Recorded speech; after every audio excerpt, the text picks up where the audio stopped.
Actually, meron kayong hotline na pagsusumbungan ng mga manggagawang naapi o hindi nakatanggap ng tamang pasweldo? Ano pong hotline yon?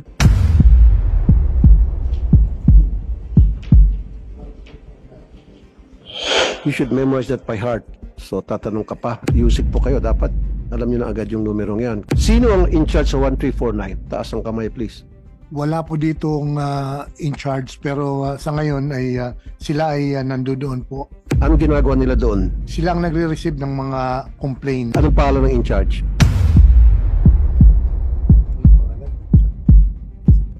Director Rosalinda Pineda ng IPS. Siyang nagpapatakbo ng hotline.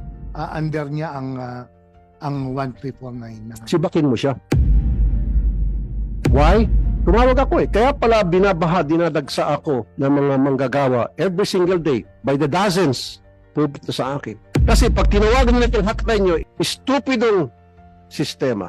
I'll tell you, tumawag kami. Umabot kami ng almost 3 minutes. Pinag-antay kami. Paikot-ikot. Recording eh. And then after waiting for 3 minutes or more, nagtiis kami dun sa recording, may sumagot.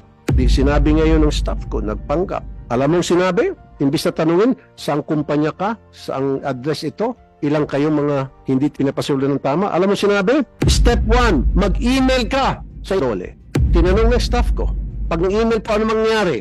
Mag-fill up ka ng form at sabihin mo yung iyong problema. And then after that, you will wait for 5 to 7 working days